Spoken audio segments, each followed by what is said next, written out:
and welcome to the NerdSloth Podcast, where two lazy nerds talk about whatever we, meaning me and Joseph, have the energy for.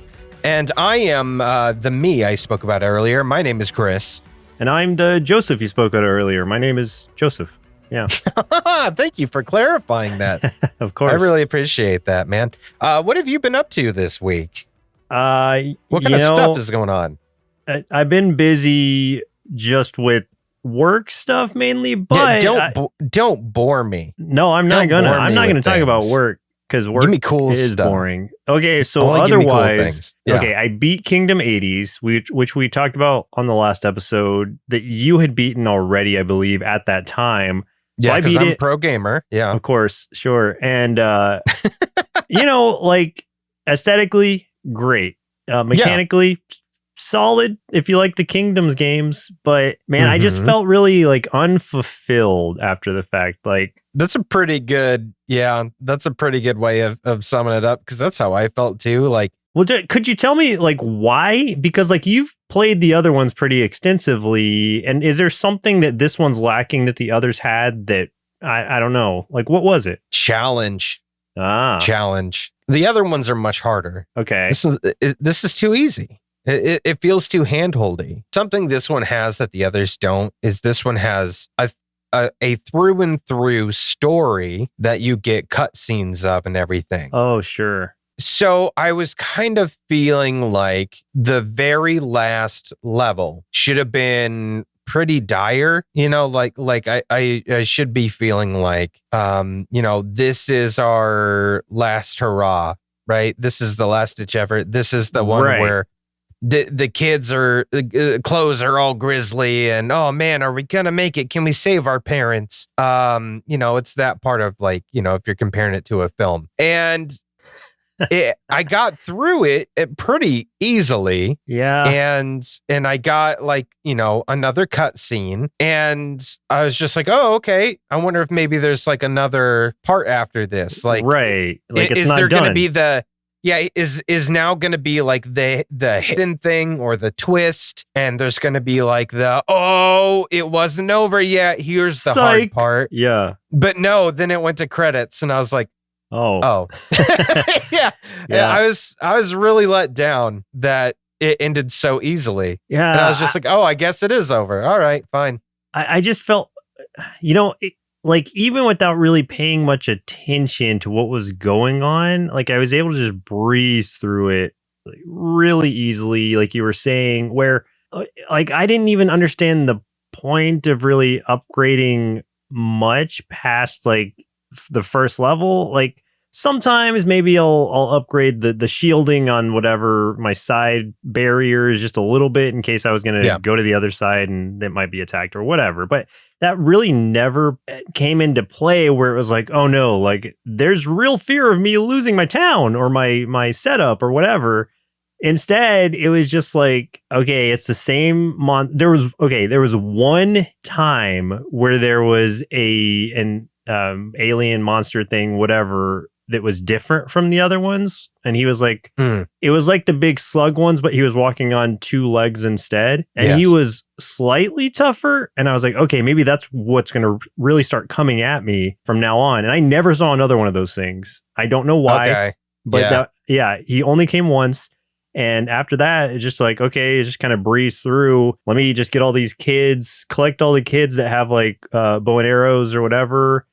Get my tech dude to have his robot, and then have the garbage can charging the way like in front of me as the barrier, and I'm unstoppable. It felt like. I think that's the big issue is like in the other games, because I said on the last episode I went back and started playing some New Lands again, and still been playing a little bit of that, but like in that one, so many times like the creatures just get stronger, and you get so many, and then there's big ones that come by, there's flying ones that will really wreck your stuff. Like they'll fly over, grab some of your guys and carry them away basically, and you lose a lot of your workers. And it is not unusual later into like your run for your town to get just completely ransacked. And if you aren't smart about things, you don't have a chance of building back. Or hopefully by the time your town gets ransacked, you're almost out of there. And you might be able to last just long enough to get on your boat and get out. Never was the case in the 80s. It was like, I don't think a single barrier ever broke. Not once. There's also some problems too, I think, in that you can get these like gun turrets that the nerdy kid builds that seemingly can be like fed coins indefinitely with no real indicator of why or what the benefit is. I don't know if you figured it out, but I couldn't tell. You're talking about the little turrets that he sets up? Yes. Yeah. Those, with what the you're TVs doing next there, to them? Yeah. What you're doing there is you're just basically making them their own kind of shielding so that they could pose as barriers. Because otherwise, like, they'll just get walked right by. And that's fine normally, and usually what you want, because you don't want them to be destroyed. But if you need them to, if they're in front of like a ways in front of your last cone or whatever, then it's nice to have that barrier stop right there. Okay, because, got it. Yeah, your mechanic girl will start setting up like stop signs and stuff around them to make them their own little barrier. But I never really used a TV thing where it turned them into mortars or whatever. Like the laser was sufficient. Like all I needed was it to be the laser. That was fine because it was such long range.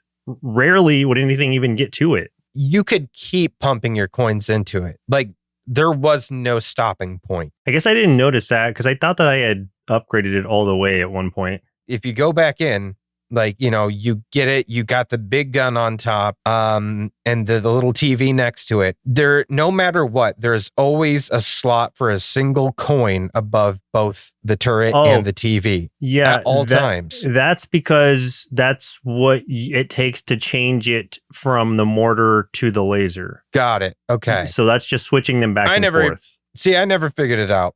Oh, okay. Yeah, no, that's what that is. There we go. So that is me having on you. Zero patience. But I'm going to tell you where I ran into issue, and I'll answer your question. Everybody's question that I know they have right now. Don't answer my question. I'm going to answer everyone else's question that is going to be, hey, I'm stuck on a certain part. What do I do? Like, not that I can't kill the enemy, but I don't know where to go. The answer is go to your garbage can and put 3 coins in it. And that for some reason progresses the story. There's no indicator that tells you that. It's just like, hey, why can I put more coins in my garbage can now and not just the one that will make my dude stop pushing it? It's because that's what it takes to progress the story and move the garbage can to the next scene. Yeah. Nothing indicates that. You just have to kind of either know or look it up. And I had to look it up because I was like, what am I doing? I've destroyed everything in this level. I have no idea how to progress. So I had to look it up, and it was a common thing because there's nothing that's like, yo, like put a coin here. No arrow. That little angel lady or ghost lady didn't come up and like point at it. Yeah. It just, so you're welcome. That's the answer to all the problems you're going to run into in this game. I don't want it to seem like it was a bad game because it's not. It's just a very middling game to me. I would say, like, I understand reviews that are like an in-between review when you go to a Steam game and it's like, you know, it's a yellow, what does the text say? It's like, mixed review. Like, this is a mixed review game for me. This is a mixed game. Yes. Yeah, absolutely. Same. Do you think we could talk about this for a 4th episode? Because we've done it for the last 3. No, I think we're done. But that's just because I'm done now. So we finished it and we're done talking about it from now on unless someone else brings something up. But no. Yeah, I had to get your rant out there. We're done here. I just had to voice my opinion on the end game portion of it. Sure. Yeah. So, okay. Next, I wanted to talk about just one quick thing. I did a run through Death Road to Canada, which we didn't talk about on this show at all, but we were playing it the other day. Before like at one point, I'm past. Sure. Yeah. But you and I were playing it the other day, just casually, and we could not like beat it. It's hard to get through those runs because there's a lot of randomness that comes into it. A lot of just random events that can stop you completely in your tracks. So I played twice more after we finished, like a couple days later, and I was able to do a complete run on my second one. You and I both died. Our loyal dog companion also got eaten by zombies, but then one of my other friends, Chris, came in at the last minute and he was able to finish it just all by himself. So there we go. You know, thanks, Chris. Not you, Chris. Chris for the win. Yeah. Okay. But you know what? I mean, you can thank me anyway for, being the cannon fodder that helped him get to where he needed to be. Here's what I won't think. Well, no, okay. I will thank you for one thing, because your character's trait is to be irritating. Like, that's literally what you put it as. Yeah, that's how I made him. Yes. That actually helped me in one event that was like, you guys run into like a really irritating, like older man who won't stop shouting at you. What do you do? And one of the answers was like, Chris tells him to cool it, man. And that was the answer. That was what was necessary right there. An irritating person had to speak to another irritating person for him to understand. When we play together, so that's always an option for me, is to tell everyone to cool it. But it's never the right answer. Yeah, but I always pick it because it's the funniest answer. So everything we do, I always say it, and it usually gets us kicked out of all the trading camps. 100%. And everything. Like, we run into bandits, and it's like, oh, you do this, you can defend yourself, or Chris tells them to cool it. And then we pick that. The bandits get mad at us, try to kill us. Rob us. Yeah, it's pretty fun. Well, congrats on getting a successful run. Thank you. On that one, because it's very hard. The last video game I want to talk about that I've been playing right now is Diablo 4. I jumped back into it because I just wanted to see, like, at what point that I could progress to and be like, okay, now I'm finding an enjoyable loop again. And once you hit level 50, you have to hit level 50. And then that's when you don't get any more skill points, but you get paragon points that go into a completely different skill tree. And that's when it becomes interesting again, because your normal skill tree of, 1 through 49 is you're putting your points into this certain thing. It's very like linear in a way. You can pick different paths on it, but it's like you're going to be like a set thing. But then you open up your paragon tree, and that's when it's like, okay, now you're really getting to the nitty gritty of it. And you can start, and it's like these giant trees that branch off into other trees depending on which direction you go. And I don't know what the max level of this game is, but like I don't think there is one. Maybe not. So you can get a ton of these different trees that are just like branching off of each other, and you're choosing your path. You get like 3 different points every level to like put in there, as far as I understand, and then. You're just kind of moving up that path and putting different kind of runes in them. It's confusing to explain without you seeing it. Yeah, I'm a little confused. Yeah, but it really gives you a lot of like ways to fine tune your character. Like if you want to focus on your dexterity, your strength, whatever, like this is the way to kind of like min-max your character further, depending on what sort of build you're looking into. And then, so I would say do that. And or beat the campaign first, because once you beat the campaign, then you're free to do whatever you want. And if you create new characters after you beat the campaign, you don't have to do the campaign again.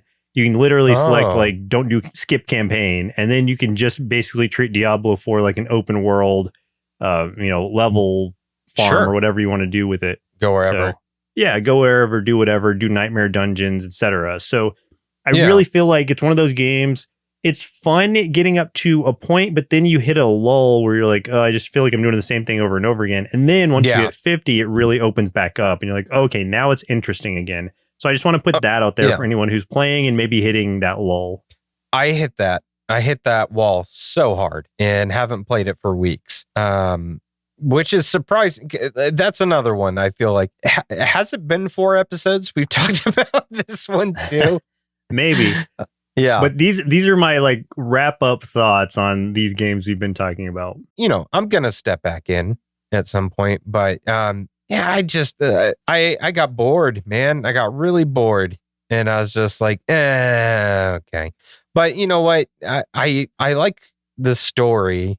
I want to get through it. This is the problem I've got, and this is a problem I have with a lot of games right now, is cutscene fatigue. I get so tired of all the miniature cutscenes in games. My God, like I enjoyed, if I can make a comparison, if we go back to Diablo 2, where is one cutscene at the end of each act, and all of them were fantastic, moved the story along in huge ways. each one was so memorable. Other than that, it's just, the quests themselves move the story along. But oh my God, the amount of stupid little miniature cutscenes in this game just really halt me. And I'm just like, just let me play the damn thing. I don't want to sit here and watch people talk. If I want to do that, I just watch TV. Right. I'll just watch a movie if I want to see cutscenes. Like, and like all of the side quests are basically just something like, oh, my wife, I think she's dying or possessed. You must help her. And then you help her by killing her. And then he's like, oh, thank you for killing my wife. Here's our wedding ring. I'm going to die too of heartbreak. And so you win, but then everyone's dead. You get a wedding ring. You're like, I'm going to put it in the trash. I don't need this thing. I'm going to sell it. Then you get a new quest. It's like, my neighbor just killed himself and I need someone to bury him before he becomes corrupted and becomes a demon. And then he becomes a demon and then you got to kill him. And the entire graveyard that's also corrupted. Yeah, it is a cutscene every time. It's like a miniature one that doesn't cut to like not your traditional take over the whole screen as cinematography kind of thing, but it's like an in-game cutscene. But it still is pausing your action. Yeah, you can't move the character. You can't skip a lot of these little ones. Oh my God, it drives. And this is the reason too. I think the first time I noticed my cutscene fatigue was with Pokemon Sun and Moon. That was the big one that I was just like, this sucks. And I quit. I quit the game. I was like, I'm not going to finish this. I got through maybe the second trainer battle, and I was like, I am done. This is garbage. And sucked because I liked all the Pokemon of that one. I thought it was one of the more, I don't want to say it was one of the more creative ones. It wasn't, but I liked a lot of the designs, which made me want to play it more, but I could not stand it. Like the constant play and pause and play and pause. I can't do it, man. I'm growing old. I need this time. I need to live. Yeah, I'm going to tell you, like, a way that they could easily remedy something like that is to make all cutscenes, make the dialogue not completely skippable. Like, yes, do that, sure, if you played through it before, but at least let you, like, get through the text as fast as you want to. Like, I've read it. Like, I don't need to hear it. I'm reading it as it's going. I'm reading faster than you're delivering this dialogue. So just let me read it at my pace and be like, all right, I understand. Yeah. It's fine. But sometimes, like in Diablo, like you were saying, like, there are certain cutscenes where you cannot skip the dialogue. It's either skip the whole thing or just wait. And it's like, well, I kind of need to see what's happening, I guess. So I'm not going to skip the whole thing. But if I can't just like press to, speed the dialogue along, then I'm just sitting here waiting. Was it Diablo 3 or is it a different game that at one point they actually had a really good system for that? I don't remember which game it was. It might not have been a Diablo game at all. It could have been a totally different game. But I feel like there is a game at some point where, the quest giver or whoever you're following up with is giving, their George R.R. Martin like length of text chatter, but you could still move around and go wherever you wanted. And like a little portrait of them appeared at the bottom of the screen with the text there, and you could hear them still talking, but you could run around the map and do other stuff, and you could still hear and see what the person was saying. So it wasn't bogging you down. And I'm like, if they did that, then I could, pop open my inventory, arrange whatever I want. Look what I've got. I could run to town real quick while dude's, saying is giving me his Independence Day speech or whatever. So if they could do something like that, that would be great. That would, solve a lot of problems for me personally, because I'm hurtling towards the Grim Reaper at lightning speed. So I would really appreciate if they stop bogging me down, man. I just have a bad attention span. It's hard enough for me to listen to people for long periods of time in real life, let alone a video game. If I'm playing a game, I just want to play. Yeah, exactly. Exactly. And I'm someone I'm a lore hound. I love the I don't want to say the text, but I love all the extra bit of flavor and lore and history that they can squeeze into a game. I think that's fun, but I want to discover that stuff on my own time. I don't want to be force fed it, So it bugs me so much. I wish games would stop doing this, but yeah. So on a positive note, have you been playing anything fun this week? No, nothing fun exists, Joseph. No, I'm kidding. No. I went and revisited a game that I bought a while back and I played a while back and never finished it. And I was just like, now's the time. And I started playing it again and I really, really enjoy it. It's called Black Book. And I may have told you about this before. I streamed it like over a year ago. This is a deck building game where you essentially play a young witch. You're kind of learning the ropes a little bit, but I don't mean witch in the traditional, like, pointy hat, riding a broomstick around, boiling potions kind of thing. This is all based very much in like Polish folklore specifically, and it's a period piece. So this is like maybe 1700s ish period. That's I'm gonna take that as a guess. But anyway, so you are like a young witch in this like small village, and a witch in that time in this place is seen very much as like a kind of a problem solver for a lot of people's stuff. So you a lot of people approach you with their problems and stuff and might say like, hey, something weird is happening at my grain mill, and like I think there's some sort of demon in there. Can you please help me? So you might have to like explore around a little bit to find out exactly what kind of demon it is. And then you go and you battle the demon, and that is done with cards. And those cards, you are creating combinations with these different kind of cards, basically creating a spell using a variety of combinations that do either different types of damage, or shielding yourself from harm, depending on what that demon's going to do. And you can pick up, familiars along the way. And there's a lot of other stuff to it also. Like there's definitely some like balancing things you got to do, because you can choose to either be really helpful or you can do some real dastardly things. But if you don't keep a balance, I think a demon eventually literally comes to take your soul. That hasn't happened to me yet. But it's a fun little game. It's kind of a combination of a sort of a strategic deck builder card game and a little bit of like visual novel to it.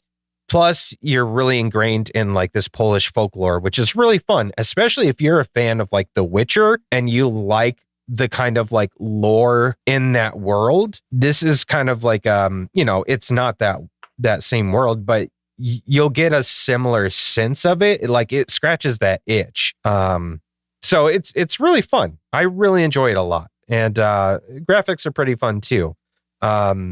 At least the graphics during the battles and stuff. The conversations when you're talking to others is kind of like a completely different animation. So, but it's cool. I would recommend it. I think it's pretty cool. Is it a like roguelike where you die, you start over kind of thing, or is it a progression based? No, it's a progression. Part of me wants to say it's semi-rogue, but it's not.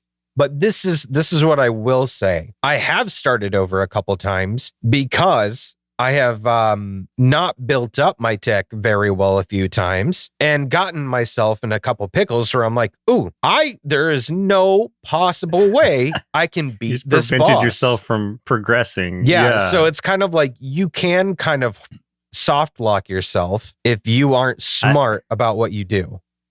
I haven't done that in a game in a long time, but I do have a memory of, and this was so long ago, playing Final Fantasy Tactics and soft locking myself because there's a point that you reach where you can only play as Ramza, the main character. And I had neglected to be leveling him a lot because I had made, I had recruited my own characters. So I was like, oh, I like playing them because I can name them and they're my friends or me or whoever. Yeah. So I'm just focusing on these guys, not really worried about the main character. Then it comes to a point where you have to fight a boss alone as the main character. I'm like, oh no, I can't move forward now. Yeah. I'm stuck here. Oops. And I think I had saved it like right before that fight, so I couldn't really do anything. So I had to just like stop playing or restart the game at that point. Yeah. So yeah, I understand softlock. It's not fun. The biggest bummer of all time. And It's part brutal. of me wants to say that is a little bit of bad game design. Like if a soft lock occurs, part of me wants to say that's on the designer. I do agree that there should never be a point of no return. Yes. Either it should autosave to a point before you even reach that battle. So it's like, okay, you're about to go into a big battle. Are you sure you're ready? But not like you're there, you're stuck, and you can't do anything or go back. Like that, at that point, it's like, all right, something should have been done beforehand. So I agree with that. But that, that isn't a much older game. So I would hope that there's not a ton of games that really allow for that now, but there might still be. For sure. But yeah, I definitely recommend Black Book, especially if you enjoy, I don't know, the way I picked it up is because that Inscription is probably one of my favorite games. And great game. Yeah, I really I'm constantly looking for another game that gives me the same feelings that Inscription did, because that experience was probably one of the greatest gaming experience I've ever had. And that might be weird because some people really don't like that game, but I was obsessed with it. But I found it that way because it was recommended for people that really enjoyed Inscription. So does not play like Inscription, but I mean it's it's cards, it's a deck builder. It does have some dark, overtones to it in different ways. So that's it's kind of fun. So it's recommending it to me based on Slay the Spire and Midnight Suns, Marvel Midnight Suns. Hey, there you go. Give it a shot. Yeah. Or just both of which mine. I have over a little, which I will. Both of which games I have a little over 60 hours in, it's telling me. 65 on Midnight Suns and 63 on Slay the Spire. There you go. The games I was looking the other day, the games I have the most time in, Inscription, which is, no surprise, and Pathway. Again, no real big surprise. Oh yeah, well that's because you are playing through that one again. I've played through. Yeah, I beat it. I've played through it so many times now. But it's fantastic. Man. Such a good game. One thing I want to mention real quick before I forget is like I've been looking up a lot of stuff or just like watching some videos on Baldur's Gate 3 because I'm very excited about that game coming out early August. And one thing I saw was that if you go the path of a paladin or you choose a paladin class for a character, sure, and you like, let's say you choose, to be lawful good or whatever in this case, and you do something terrible, like your paladin goes around like murders a civilian or something, the literal Oathbreaker will come and punish you or try to. I don't know if it's like. I don't know if it's like an in-game event where it just automatically happens or if it's like a fight you're forced into or something, but the Oathbreaker will come and punish you for breaking your oath, which I think is a great addition, right? That is so cool. Wow. Oh man, that makes me really excited because that makes me think, what other stuff have they baked into this that people haven't figured out yet?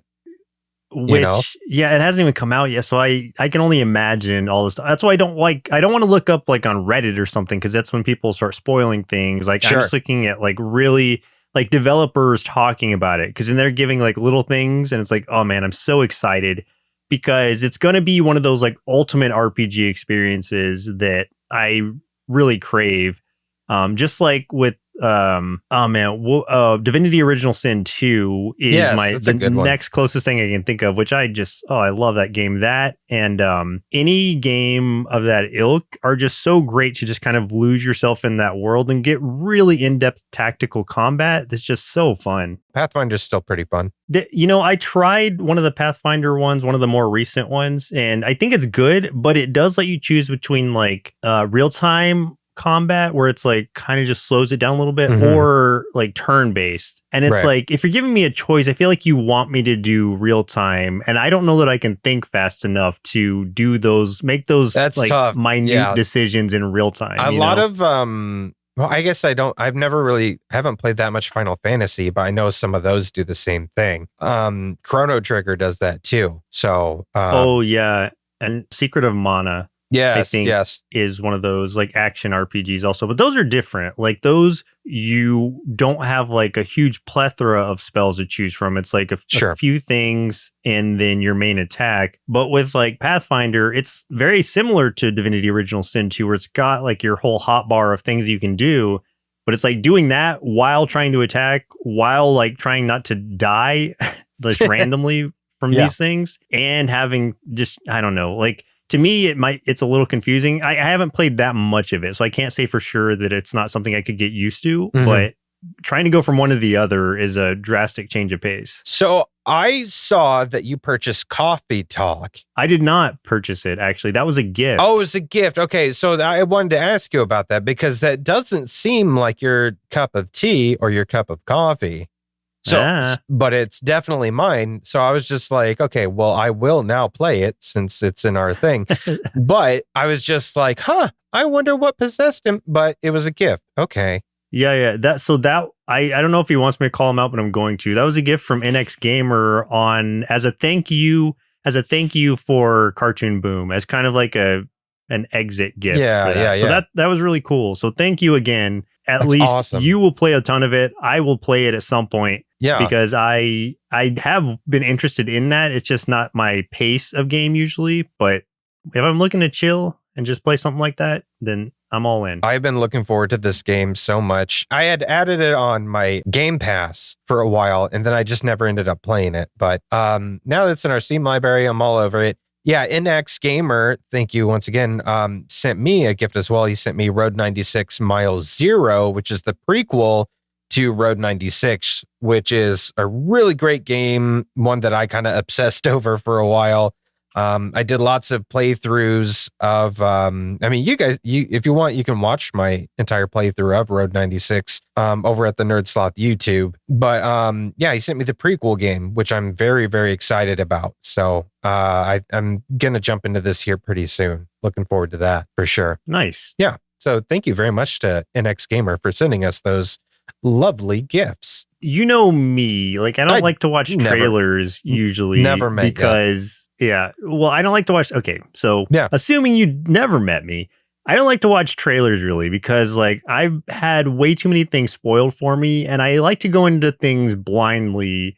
If I know I'm going to see it anyway, then I don't need to see a trailer. Like I'm going to go in, I'm going to enjoy myself, and I like surprises. Sure. So people keep trying to push this new Godzilla trailer on me. Oh, and I'm like, or at least not, if not pushing it on me, then at least ask me my opinion of it. And I'm like, I don't know. I'm going to see the movie. Okay. Yeah. So is that your story? Is that people want you to see the trailer and you're like, no, thanks?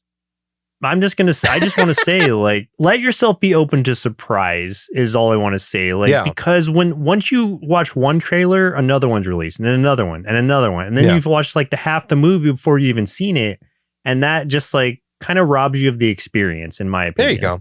I mean, I don't watch too much. Usually, I'll see. I'll look more at photos from like press photos of stuff than trailers. Sometimes I'll watch the first trailer. I will not watch second, third, whatever else they put out there. Just enough to get hyped for something, and I don't want things to get spoiled. It's Godzilla. I'm already hyped. I don't need it. I do kind of want to totally be a hypocrite real quick though, and the amount of Deadpool 3 stuff right now is insane. Haven't watched a single thing about it. The only thing I've seen, there's no trailers or anything. It's just the only thing I've seen is that Wolverine picture because I could not avoid it. Like people are posting that everywhere. I know. And you've heard all the rumors about everyone that's going to show up. I haven't heard that many. I've heard just one rumor, but I'm not going to look it up, but it's like these things just come into my purview just by scrolling through any kind of social media, which I'm glad that people are excited about it. That's awesome. But it's also like, is this going to be like the end all be all of cameos for the Marvel universe, you know? Because it feels like it's going to pull in like everybody. I think so. Well, I think the Fox Marvel universe, I think is what this is going to be. All of them. We're talking all the X-Men, the old Fantastic Four, the old Daredevil and Elektra, Maybe there's going to be some others, but I think that's what we're talking. You and I were discussing ourselves in our little messenger.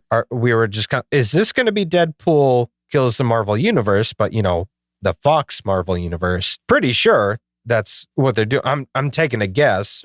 But then I was thinking today of maybe it's going to be something other. Maybe it's not that same universe. Maybe it's a different one. And I'm wondering, with Secret Invasion just having happened, which I haven't watched yet, but I'm wondering if maybe they're not going to be the same like X-Men Fantastic Four that we were used to. What if these are actually like Skrulls? I mean, that might be a really far jump, but I know that they're trying to connect everything at this point. So I'm like, maybe we'll see. So it would be interesting, but I don't know.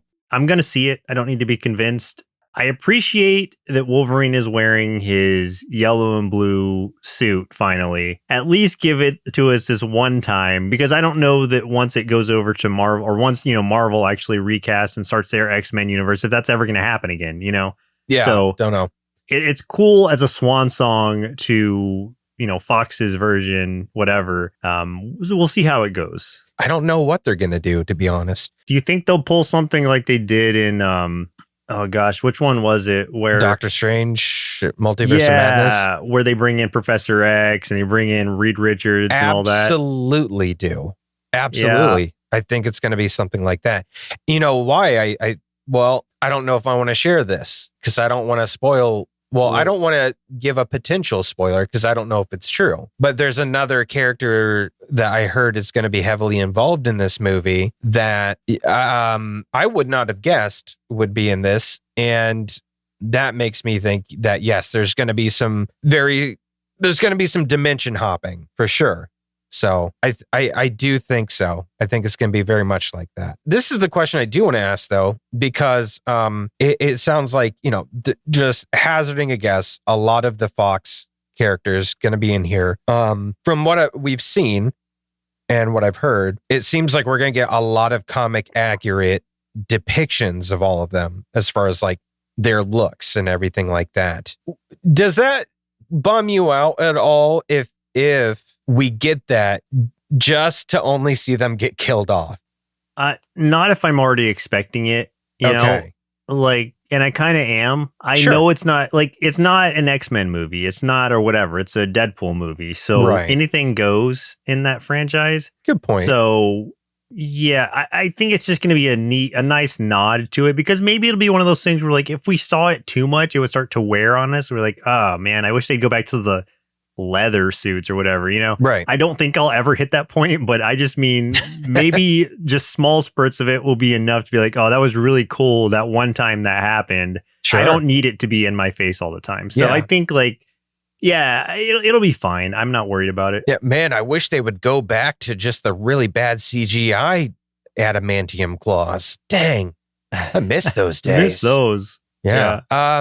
Is there any other universe you would love to see Deadpool kill? I'm going to say this. I'm not a huge Deadpool fan just because of like how, I don't know, I guess just how much how many weird directions they've gone with them. Sure. And maybe this stems from just like people cosplaying as him and trying to pretend they are him. And that just kind of that's really obnoxious. Being annoying and obnoxious. And, cosplaying him is one thing, but you don't have to act like him. It's fine. Like, it's not as funny as you think it is.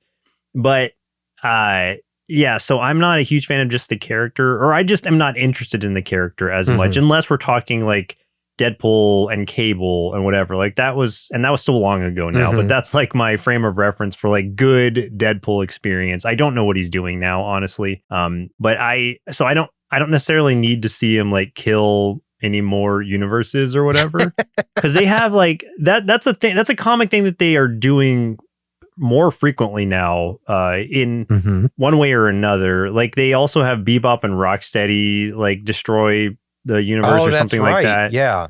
And then they have a Long Shot saves the Marvel universe. So that's just like its own brand now, is like such and such saves or destroys said universe, whatever. Right. So I don't know. Those are kind of like what if comics to me anyway. So yeah, they basically it's neither here are. nor there. Yeah. I was just thinking to myself, a comic or animated film with a hard R rating. Deadpool kills the Disney universe. Uninteresting. Just uninteresting. I wouldn't mind it. I would watch. Well, but I say uninteresting because, like, why does it have to be Deadpool? Just make it someone who's already in the Disney universe. Then maybe it'll have more gravity to it. I mean, technically, Deadpool like, why throw Deadpool is. into it?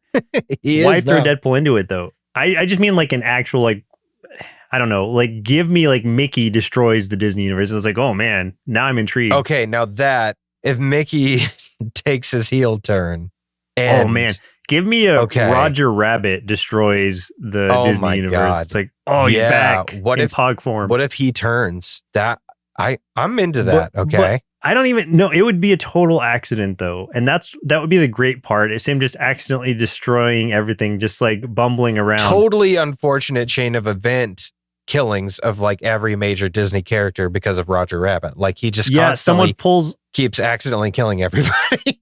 Right. Someone pulls a shave and a haircut bit and he just can't help himself and then ends up unraveling the universe as we know it. I think that would be a lot more interesting to me. I do like that. Roger Rabbit kills the Disney universe. That would, I'm kind of liking this. I'd love to see where that goes.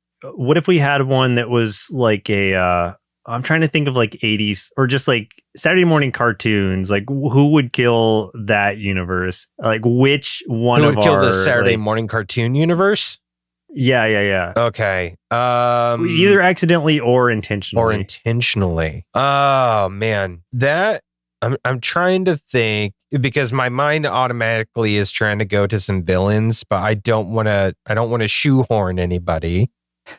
You know, just because they're bad guys doesn't mean they're bad guys. Yeah. Part of me wants to say the stupid kid from Mask because he's the one who's just like, hey, can you drive a truck? Yeah. That kid. Yeah. I really like the idea of Orko or Snarf pulling it off though. Or no, you know what it would be? Snarf would be the one who saves the Saturday morning cartoon universe. Oh, yeah. I think it would be, who's just like a really, like maybe Orko, but I feel like putting Orko in there is just kind of like a counterpoint to Snarf, like too close. But see, I think we need. Here's what I like. Here's the thought process I was going through. This is my journey, is that it is Snarf. But not on the surface. Snarf has a puppet in place. Snarf's pulling the strings. He has a fall guy. So like you find out at the very end that Snarf was behind it all. Snarf was the mastermind. Yes. I'm opposed to this just because I like Snarf and I don't want him to go down that dark path. I like Snarf and I would love to see evil Snarf. No, I won't, because I want to see Darth Snarf. Snarfraw come back out. Snarfraw. Well, maybe that's who does it. Snarfraw. Well, no, I want to see him save the, Thundercats universe or the whole Saturday morning cartoon universe. I want to see that, like Snarfraw to the rescue. I would say maybe Gargamel, but Gargamel, the only thing he does is create the opposite gender so that they can procreate more. So I feel like no, you know what it would be? He doesn't do it well. Gargamel eats the Saturday morning cartoon universe. Oh my god. Because that's his whole goal. I love that idea. He just finds a way to eat everyone. Yeah. He just gets more rotund as he goes. That's pretty good. Yeah. Then he's having to have minions bring the food to him because he can no longer move on his own. Oh, a picture like him and Garfield standing off at each other at some point. Like who can eat more than the other. Oh man, that's pretty good. I like that. That's okay. One of them has lasagna. The other has just a bowl full of Saturday morning cartoon characters. He's like eating the chipmunks and stuff out of a turtle shell. Oh yes, dude, sick. He's dining on turtle soup. It'll be that'll be great. Yeah. That's what I want to see that IDW series. Okay, let's call them up. Do you have IDW in your contacts list?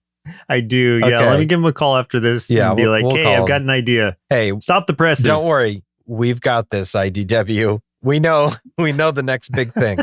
Speaking of Saturday morning cartoons, I don't know if you heard this because I think this just came out within the last 24 hours of recording this, which by the time everyone hears this, they'll probably be like, oh, this is old news for old people. I don't know. Okay. There's going to be a live action Gargoyles film directed by Kenneth Branagh. I didn't know if you had heard about this, and I don't know how I feel about it. There's always mention of like live action such and such of like 80s cartoons or 90s cartoons, 2000s, whatever cartoons, but you just never see them come to fruition. Well, this one especially, because apparently the talk of a live action version of Gargoyles has been going on since Gargoyles was actually on the air still, and just, obviously went nowhere. And then I guess in 2011, there was a script that was like penned by the same guys that did that terrible G.I. Joe Rise of Cobra movie. And so I really hope that's not the script that gets used. Now this is interesting though. I learned today too that apparently, and I don't know how long ago it was, at one point Jordan Peele pitched a live action Gargoyles to Disney, and Disney turned it down because it was, quote, too grisly. And I'm like, but dude, that should have been the one.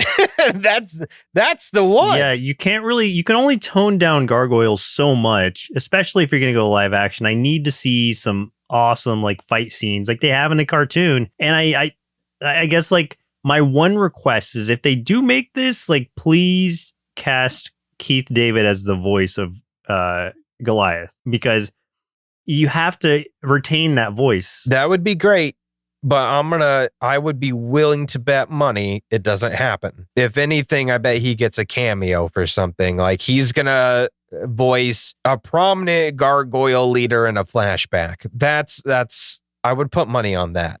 Yeah, and you know what they'll probably do is like The Rock is playing Goliath. Yeah, or that's David Harbour. I feel like honestly, I feel like The Rock has kind of burnt bridges with Black Adam. So I think he'll be out of that spotlight for a little while. True. But John Cena. I do think that they'll cast they'll try to cast Timothée Chalamet as like Lexington or something. That's not as like a big, but like Lexington, there's just a thin dude. It's gonna happen. I can absolutely see that.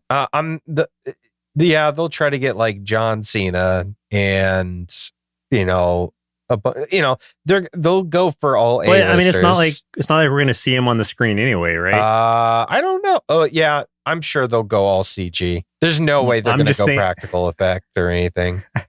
I mean, I'm just saying because he's invisible. Oh. God damn it, Joseph. That's all. That's the only comment I had on John Cena. You upset me, sir. I thought you were. No, I was hoping you were just going to get it. You've made me upset. Dang it. But you know what? I would. I am interested in seeing it because Gargoyles, up until like the last season of it, which I didn't care for completely. Like I think it was a really great series. It is. So yes. The more we can see it rebooted in any fashion, the better. I'm just hoping that they do it well. Yeah, I don't want to gatekeep and be like, oh, you can't make it. And I'm not going to be like, oh, it ruined my childhood. Not my Goliath. Yeah, not my gargoyle. No, like, I don't care. It's just if it sucks, it'll be disappointing because I feel like, you know how much I love Transformers. And I feel like those movies were all pretty terrible. So I was just oh, man, I just wish they would make a Transformers movie for me. But I'm not out there being like, oh, they ruined my childhood, because they didn't, because I can watch any of my other Transformers stuff and be fine. Yeah, exactly. That's the thing. Yeah. It's like, if you don't like a new updated version of something, watch the old one. You've always got your old one to go back to. Yeah. Yep. Yeah, I'm not worried about it. But yeah, I'm interested to see what happens. And since it's been in the pipeline for so long and just been stuck, to see what happens with it. So I don't know. But do you think it's going to be one of those things that like once it starts production, it goes through like 6 directors and then it's like, oh man, I can see the writing on the walls here. This is going to be terrible. I would not be surprised. Like they pull a Y the Last Man, which was in production hell for like a decade. And when it finally came out, it sucked. Nobody saw it. Oh man. I actually did watch that. I didn't mind it, but it definitely ended too soon. Yeah. It got real bad ratings, and just everyone was like, nah, no thanks. So yeah, that's a bummer, because that's probably one of the greatest graphic novels of all time. So make a Street Sharks live action, and I am in. We always bring that one up. It all goes back to Street Sharks. But here's the thing: it'll never be done right, because you can't have a movie starring a bunch of sharks and not have them just like bite some dude in half. Like, you can't. It's gotta be a rated R film. But go the route of the Banana Splits movie and just make it like a low budget horror film. Yeah, I'm fine with that. I mean, who's gonna fight you? Who wants Street Sharks as a franchise right now? And that's the thing. I think they should understand what it is and make the movie for the millennials and not for Gen Z is kind of age at this point, but don't make it for Gen Alpha. Don't make it for the little kids. And if you want to make toys of it, go the McFarlane toys route and make the real gross ones, but that are collectibles. But make a very visceral movie. What version of millennials are we now? Old? Are we elder or geriatric millennials? Because I've heard that term thrown around. Geriatric millennials? I mean, I do feel that way sometimes.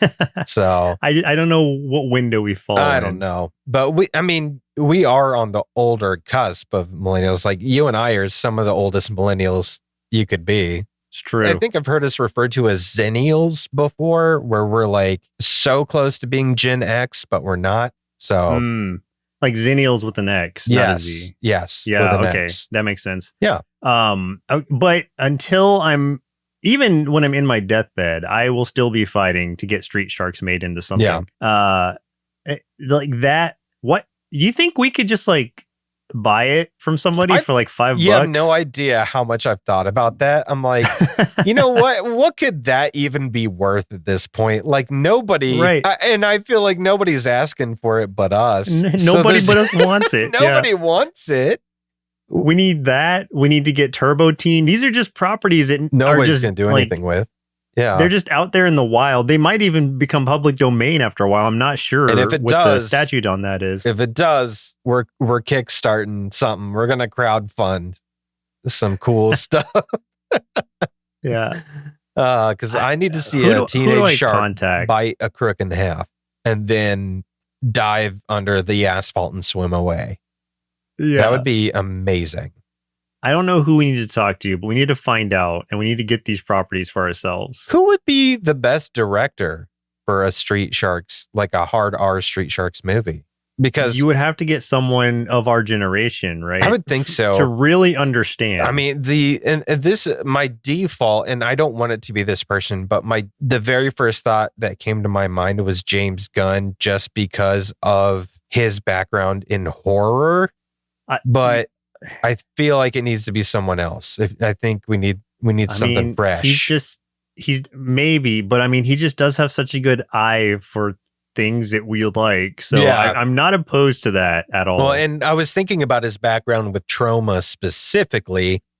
Exactly. Because I think his roots there could really inform this type of movie. And he hasn't been making those kinds of movies since Slither, but if he could really pull from that experience once again, I think it could be fun. Okay, so 2 things. First, get a hold of these franchises. Second, get a hold of James Gunn. Yeah. Third, prosper. Yeah, I mean, James Gunn, the only stuff he's working on right now is everything that DC is doing. Yeah. And like nobody literally in charge of the DC universe at the moment. And I mean, what is that? What's DC at this point? Nobody cares. It's fine. We contact him. He'll be like, "Oh yeah, it's fine. We're not doing much. I'll be right over." Right? I mean, he is working on that new Superman. I know, and movie, I'm kind of excited for that. I wasn't until I saw how they were casting and stuff, and I'm like, oh. That is one that I have peripherally been like seeing a lot of things dropped for. And I'm like, okay, like the fact that they're adding these weird like side characters makes me excited because I know that he's going to use them well. I specifically sent you some stuff about it because I knew that would get you invested. Especially the Guy Gardner Green Lantern. I know. Being Nathan Fillion. So weird. Yeah. I'm trying to imagine him with the bowl cut like that. Yes, because that's the rumor, is that he will have the bowl cut, which is amazing.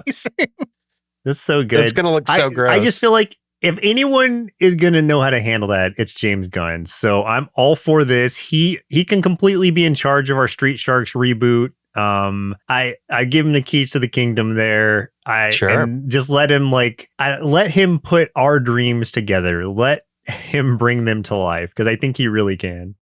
If we didn't go with him, and I know that this guy also is not really our age, but like, what about Gore Verbinski? I don't even know who that is. I remember he directed The Ring. When's the last time you watched The Ring? Oof. It's been a long time. I've seen Ringu, the Japanese one, more recently than I've seen The Ring. I've watched The Ring twice in the last couple weeks. Why? Because it's always on. It is always on. He also directed the Pirates of the Caribbean movies. Which I've never seen, so I don't have an opinion on that. Well, I mean, in that way, he is used. Well, he directed The Lone Ranger, which was terrible, but we'll forget about that for a moment.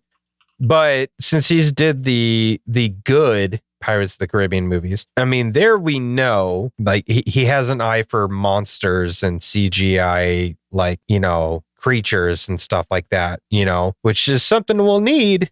He also directed the Budweiser Frogs commercial. Everything you just said, I'm throwing out the window because I just had a way better idea. Whatever. Seth Rogen. I mean, I know that you could do it. That ain't bad. And he's got to play one of the voices too. He's got to be like Big Slamoo or something. just doing his voice as he always does. Like, that's all I need is him to be Big Slamoo and to direct it. I love what he's doing with the new Ninja Turtles movie. I can't wait to see that one. So yeah, maybe he's my choice A, and James Gunn has moved down to choice B. I'm sorry, James. Like, I know you really wanted this part, but I'm going to have to just we'll just have to see what Seth's doing. I'll give you this. Yes. I'd be okay with it, with Seth taking it on, if he pulls in his writers from Preacher. For our Street Sharks movie. Yeah, the writers from Preacher, because they did a really good job. So okay, yeah, that was a good Evan series. Goldberg was one of them, and he does collaborate with Evan all the time. Okay, then that'll probably happen anyway. Like, I think those two are just a pair now. Yeah, or like, I would even be okay with some of the writers from The Boys in there too, because I feel like the amount of violence in that show and the style of it, the grittiness of it, is what I want in a gritty Street Sharks movie. Yeah, I don't necessarily need to see someone like miniaturizing and climbing into someone's anus, but yeah, that I don't. That is, I would only need a couple scenes of that, I think, but just a couple, yeah. Maybe I'm gonna leave those on the cutting room floor. A little shrimp character, Yeah. Could you imagine if we created a little shrimp character? Or no, he's one of those fish that like goes into urethras or whatever. Oh no. I don't know what those are called. Oh yeah. But those are the most frightening thing in the water. Let me tell you about sharks. Let me tell you how much of a stomach ache you just gave me. Pretty bad one. I don't want to think about that ever again. So, well, okay. So fair. Maybe we can leave those for the DVD outtakes or something. For the outtakes. That's fine. Yeah, that's fine. Yeah. Anything that you're looking forward to this coming week? A couple of days from now, I'll be playing Dune Imperium for the first time. The board game I just picked up because I found it at Target. It's kind of a combination of things. Like, it's got deck building to it. It's got resource management, different kind of like, basically like different aspects of board games put together into one. You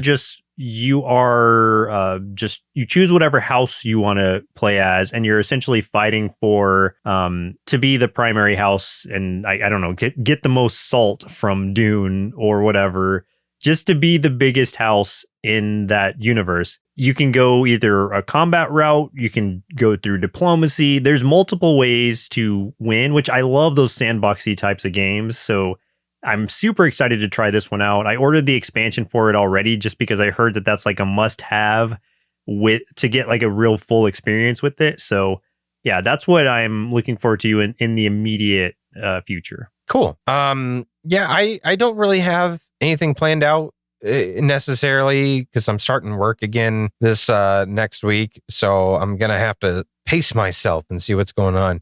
I did just remember another game that I played a little bit this week, though, that I'm just going to mention real quick. It's basically a survival resource management, mostly resource management game. And it's just a fun, silly little game that doesn't take a lot of time. This is 60 Seconds Reatomized. And basically what you do is you select either like a mother or father of a family right before an atomic bomb is about to drop or a nuclear bomb. You have 60 seconds to grab whatever you can in your house and throw it down your like a hatch to your nuclear bunker, your little shelter or whatever, including you select, which of your family members you want to get down there. So you get them, get whatever supplies. And then from that point on, it's kind of a survival thing of making decisions and rationing food and choosing who you try to send out into the wasteland to in hopes to find things.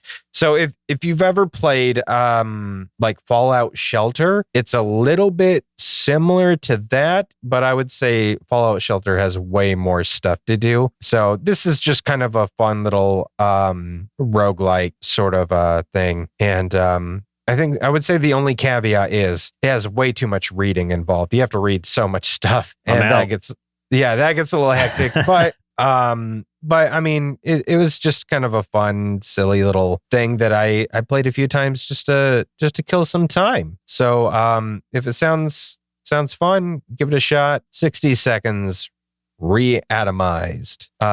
It's just $10. So there you go, $10 on Steam. I think a game that I haven't really mentioned much, but I want to bring it up before we close out because it's one that I just was reminded of.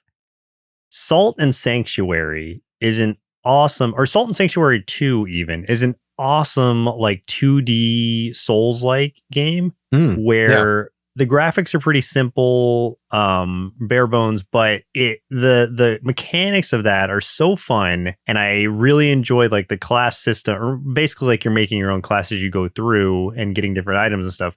But that's just a really good one if you're more into like the 2D sort of Souls-like games, because it's a side-scrolling adventure, and yeah, just a good game. And I wanted to bring it up because that's one to, if you're into Souls-likes and you never heard of that, please check it out. There you go. I haven't done too many Souls-likes, as you know, but I've been trying to get into more of them. We were playing through Elden Ring together, which was fun. Yeah, we did that. And there's a few other Souls-like that I do like Cult of the Lamb, which we talked about that on an earlier episode. So yeah, I'll give that a shot sometime. I do remember you streaming that several years ago and thinking it looked pretty cool. So also, one of these days, I'll hop in. Blasphemous is similar. That looks cool. More straightforward. And I think there's a 2 coming out in the near future. So I do think another one to check out. Yeah. Yeah. Cool. Yeah, I like the look of Blasphemous for sure. I think it looks really good. Thanks to Lance Conrad for our theme song, Rebels of Our Own Kind. And as always, if you enjoyed our show, let us know by throwing us a rating and writing a review wherever you can do so, or you can share your favorite episodes and clips on social media. You can find us everywhere. You can find us some places at NerdSloth HQ, including Threads now. We have a Threads. I still don't quite grasp it, but we have a Threads. Or you can visit our website at NerdSloth.com, where you can learn more about us personally and keep up to date on all the latest and greatest projects we're working on.